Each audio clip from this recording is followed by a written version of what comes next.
ये रेवा शंकर मंदिर है। यहाँ से अब हम आगे चल पड़े हैं। दोस्तों, भरूच पुराने भरूच और नए भरूच इन दो भागों में अलग अलग है। ठीक है। और पुराने भरूच में अलग अलग जगहों पर 9 स्वयंभू शिवलिंग है जिनके दर्शन हम आगे करने वाले हैं, जो कि भीमनाथ वो हम अभी जा रहे हैं। लेकिन इनके अलावा कामनाथ महादेव, ज्वालानाथ महादेव, सोमनाथ महादेव, भीमनाथ महादेव, गंगनाथ महादेव, भूतनाथ महादेव, पिंगलनाथ महादेव, सिद्धनाथ महादेव और काशी विश्वनाथ महादेव, ऐसे ये 9 नाथ है। अभी आप जिनके दर्शन कर रहे हैं वो भीमनाथ महादेव जी है। भरूच शहर को पहले भृगुकच्छ नाम था और ये भृगु ऋषि के ऊपर से नाम पड़ा। भृगु ऋषि का यहाँ पे साक्षात वास था, उन्होंने अपना निवास स्थान बनाया था। और वो क्यों बनाया था, इसके यही जो 9 नाथ है ना, यही कारण है। उन्होंने देखा स्वयंभू शिवलिंग यहाँ पे 9 नाथ अनादिकाल से प्रकट है, तो इन्होंने इसी स्थान को नर्मदा किनारे अपने निवास स्थान के लिए चुन दोस्तों लिया। अब हम आए प्रेमनाथ मंदिर। ठीक है, भगवान भोलेनाथ जी का मंदिर है। चलिए आपको दर्शन कराते हैं कि ये नया बन रहा है अभी, ये प्रेमनाथ जी महादेव। प्रेमनाथ जी का ही नाम पिंगलनाथ भी है। ठीक है। अभी हम इस वीडियो में ज्वालानाथ, सोमनाथ, भीमनाथ, पिंगलनाथ, सिद्धनाथ और काशी विश्वनाथ जी के दर्शन करेंगे। कामनाथ जी का दर्शन हमारा पिछली वीडियो में हो चुका है। भूतनाथ जी हमसे छूट गए हैं, तो फिर कभी आए तो फिर हम दर्शन करेंगे। लेकिन और गंगनाथ जी का दर्शन अगली वीडियो में हो जाएगा आपको, तो आप इस दर्शन के आनंद लीजिए। स्कंद पुराण के अनुसार यहाँ पे 55 से ज्यादा तीर्थ स्थित है सिर्फ भरूच में। यहाँ पे कश्यप ऋषि, कपिल ऋषि, मार्कंडेय ऋषि, मांडव्य ऋषि, आदि शंकराचार्य जैसे कई महान ऋषियों और हस्तियों ने भरूच में तपस्या की है। भरूच शहर का उल्लेख सिर्फ स्कंद पुराण में ही नहीं आता, भागवत पुराण, शिव पुराण, कूर्म पुराण, मत्स्य पुराण, रामायण, महाभारत और कथा सरित सागर में भी आता है। चलिए हम आगे बढ़ते हैं भृगु मंदिर के लिए। स्वामी नारायण टेम्पल के पास में ही पीछे ही भृगु ऋषि मंदिर है। भृगु ऋषि मंदिर बहुत बड़ा है। ये देखिए, ये है भृगु ऋषि मंदिर। जो स्वामी नारायण मंदिर है वो 175 साल पुराना है, लेकिन हम वहाँ पे गए नहीं हैं।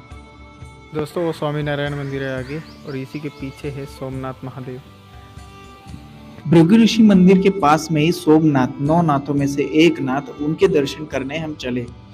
यहाँ पे आकर देखा तो इतना सुंदर मंदिर बना हुआ है, और ऐसे भरूच शहर में ये मंदिर साक्षात अभी खड़ा है, और उसका बनावट देख रेख भी बहुत अच्छे से रखी हुई है। हमें ये अच्छा लगा। देखिए बहुत भव्य शिवलिंग और सुंदर शिवलिंग। दर्शन करिए सभी लोग। और यहाँ पे नंदी जी आप देखिए कितनी यूनिक है।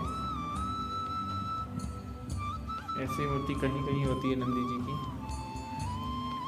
और ये सोमनाथ जी, 9 नाथों में से एक नाथ सोमनाथ। दोस्तों भरूच में 9 नाथों का उल्लेख है, ठीक है, लेकिन हमें पता नहीं था कि 9 नाथ हम कर पाएंगे नहीं पाएंगे, ठीक। लेकिन उनमें से कुछ हमने दर्शन कर लिए हैं, और जो छूट गए सो छूट गए, इट्स ओके, हम कुछ नहीं उस बारे में बोल सकते। लेकिन ये दर्शन होते जा रहे हैं, ये अच्छी बात है। कोई ना कोई मिल रहा है। अभी सोमनाथ छूट रहा था, लेकिन वो भृगु ऋषि मंदिर से हमको यहाँ पे लेके आ गए। सोमनाथ आप करके जाओ दर्शन, ऐसा बोला, तो हम आ गए फिर से। चलिए अब भृगु ऋषि चलते हैं फिर से वापस। दोस्तों जब ना भाग्य होता है ना तभी दर्शन होते हैं दोस्तों, ये बात तो है।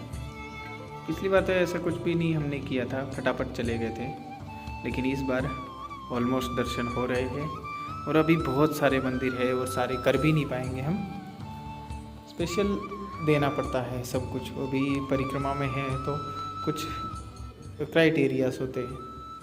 चलिए ये सुंदर मंदिर है, बहुत भव्य मंदिर और प्राचीन मंदिर है। चलिए चलते हैं नर्मदेहर भृगु ऋषि की तरफ चलते हैं अपन। अब हम फिर से आ गए भृगु ऋषि जी के मंदिर में। तो भृगु ऋषि मंदिर बहुत अपने आप में सुंदर कला है इनकी। और यहाँ पे शनिदेव जी बाहर प्रांगण में है, ये शनिदेव की भगवान मूर्ति है। और इनकी जो मूर्ति बनाई है वो शनि शिंगणापुर, जो शनि धाम है इंडिया का मोस्ट बड़ा, मतलब शनिदेव जी का मेन धाम माना जाता है, तो उनसे प्रेरित ये मूर्ति है यहाँ पे। चलिए भृगु ऋषि जी के बारे में बताता हूँ मैं आपको। भृगु ऋषि सप्तऋषि में से एक ऋषि थे और सबसे पवित्र ऋषि भी माने जाते थे। ब्रह्मा जी के मानस पुत्र थे। इनके बड़े भाई का नाम अंगिरा ऋषि था और अत्रि, मरीच, दक्ष, वशिष्ठ, पुलस्त्य, नारद, कर्मद, स्वयंभु मनु, क्रतु और पुलह, सनकादि ऋषि इनके भाई थे। ये विष्णु जी के ससुर और शिव जी के साडू भी थे। ये कैसे थे मैं आगे बताऊंगा।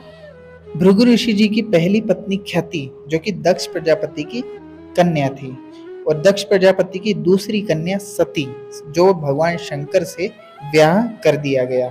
इसी वजह से वो भगवान शंकर जी के साडू हुए। ख्याति जी से भृगु ऋषि को दो पुत्र हुए जिनका नाम था दाता और विदाता, ठीक है, और एक पुत्री हुई जिनका नाम लक्ष्मी हुआ। लक्ष्मी जी का विवाह हुआ विष्णु जी से, इसलिए विष्णु जी के ससुर भी भृगु ऋषि हुए। भृगु ऋषि जी के बारे में और एक बात बताता हूँ। भृगु ऋषि और अंगिरा ऋषि जो उनके बड़े भाई थे, इन्होंने ही धरती पे अग्नि कैसे प्रज्वलित करे ये सिखाया था। अभी जो हम शिवलिंग देख रहे हैं यही वो शिवलिंग है जहाँ पे भृगु ऋषि जी ने स्वयं अपने हाथों से पूजा अर्चना की थी और जो उनकी तपस्थली है। देखिए दोस्तों, यहाँ पे और शिवलिंग है बहुत सारे और यहाँ पे भगवान विष्णु दशावतार और अंदर भगवान दत्तात्रेय जी की तीन मुखी सुंदर मूर्ति। यहाँ पे वराह जी, नारायण भगवान जी की प्राचीन मूर्ति और वराह जी की भी प्राचीन मूर्ति देखिए। और यहाँ पे ये चार वेदों की शिवलिंग है। यहाँ पे भृगु ऋषि जी की गद्दी स्थान उनका कितना सुंदर है दोस्तों। ये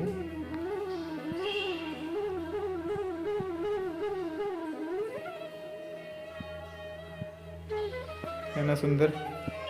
वराह की यहाँ पे क्यों मूर्ति है ये भी बताएंगे आपको आगे जाके। अभी क्या है, पहले आप दर्शन कर लीजिए सारे, तब आपको बताऊंगा सब कुछ। नौ नाथों में से ज्वालानाथ यहीं पे है, ज्वालेश्वर भगवान। चलिए आपको दिखाते हैं, दर्शन कराते हैं। देखिए यहाँ पे ज्वालेश्वर महादेव है। ये रहे भव्य ज्वालेश्वर महादेव।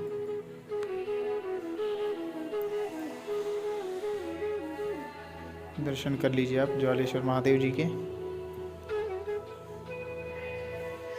ज्वालानाथ। इसी मंदिर में हमने देखा कि परशुराम जी की यहीं पे मूर्ति है। वो क्यों है? क्योंकि परशुराम जी के वंशज भी भृगु ऋषि है। वो इस प्रकार है, भृगु ऋषि के पुत्र च्यवन ऋषि के पुत्र औरव से रुचिक से जमदग्नि जी से परशुराम जी, ये उनकी वंशावली है। अब कुछ लोग कमेंट भी कर सकते हैं कि परशुराम जी तो क्षत्रिय थे, ब्राह्मण कैसे हुए, और या तो ब्राह्मण थे तो क्षत्रिय कैसे हुए। तो उनके भी मैं बता दूं, परशुराम जी क्षत्रिय थे अपनी माता की तरफ से, जो कि रेणुका जी उनका नाम था। रेणुका जिनकी पुत्री थी उनका नाम था राजा प्रसन्नजीत, या फिर उनको राजा रेणु भी बोला जाता था। राजा रेणु बोलने की वजह से उनकी पुत्री का नाम रेणुका पड़ा। इसी वजह से वो कुल था उनका राजपूत कुल था, इस वजह से वो राजपूताना मतलब क्षत्रिय हुई। और यहाँ पे जो पिता की तरफ से आए वो ब्राह्मण हुए। दोस्तों भरूच शहर के बारे में जितना बताऊं उतना कम है। भृगु ऋषि जी के बारे में जितना बताऊं, उनकी वंशावली बहुत बड़ी है और वंश में उनके बहुत बड़े बड़े लोग जन्म लिया है। तो चलिए हम आगे बढ़ते हैं। आगे नौ नाथों में से सिद्धनाथ की तरफ हम आगे चलते हैं। दोस्तों हम आ चुके हैं सिद्धनाथ महादेव। ये देखिए सिद्धनाथ महादेव जी का इतना छोटा मंदिर है और यहाँ पे लिखा हुआ है सिद्धनाथ महादेव मंदिर। चलिए आपको दर्शन कराते हैं। प्राचीन मंदिर है और प्राचीन शिवलिंग है। नौ नाथों में से एक नाथ सिद्धनाथ महादेव। नवनाथों में से एक सिद्धनाथ मंदिर बहुत सुंदर स्थान है और झोपड़ी जैसा स्ट्रक्चर है।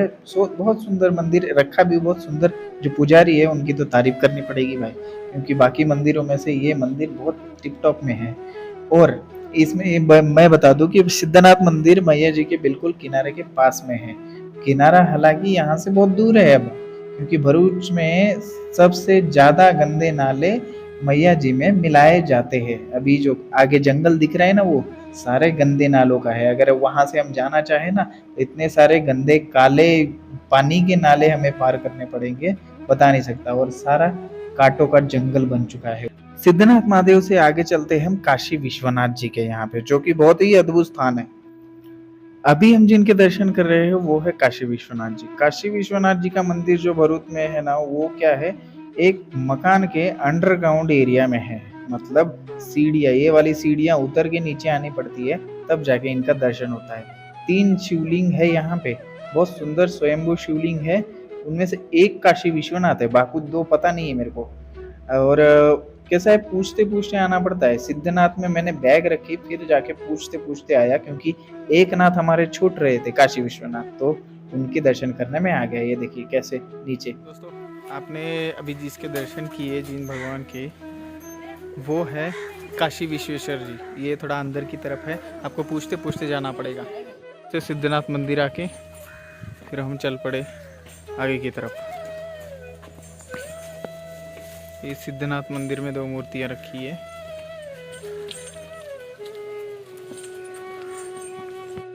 दोस्तों, अंबाजी मंदिर के बाजू में ही श्री कोटेश्वर महादेव मंदिर है।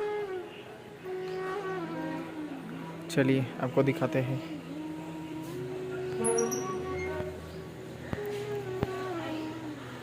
बहुत भव्य शिवलिंग है, देखिए बहुत भव्य शिवलिंग है। ये लगभग 1-1.5 फुट ऊंचा होगा और पूरा 2 फुट लगभग चौड़ा है। कोटेश्वर भगवान अंबाजी मंदिर के ठीक सामने है ये कोटेश्वर भगवान।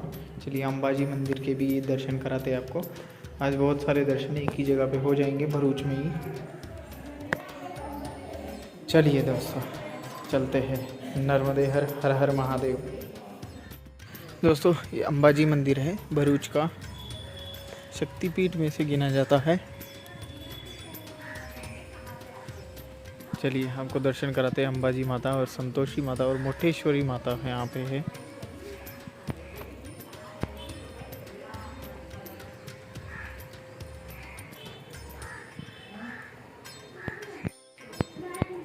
ये देखिए यहाँ पे अंबाजी माता, सुंदर। ये देखिए, दर्शन करिए। ये है अंबाजी माता भरूच। इन्हीं के बाजू में है मोटेश्वरी माता। यहाँ पे मोटेश्वरी माता है। ये देखिए, ये मोटेश्वरी माता। यहाँ पे देखिए, ये अन्नपूर्णा माता है यहाँ पे, और ये संतोषी माता है, और इधर है गायत्री माता। ये सारे अंबाजी मंदिर में है, आपको दर्शन मिलेंगे। दोस्तों, ये आ गए गंगेश्वर महादेव, जो नाथ में गंगनाथ आता है ना, तो वही महादेव है ये गंगनाथ महादेव।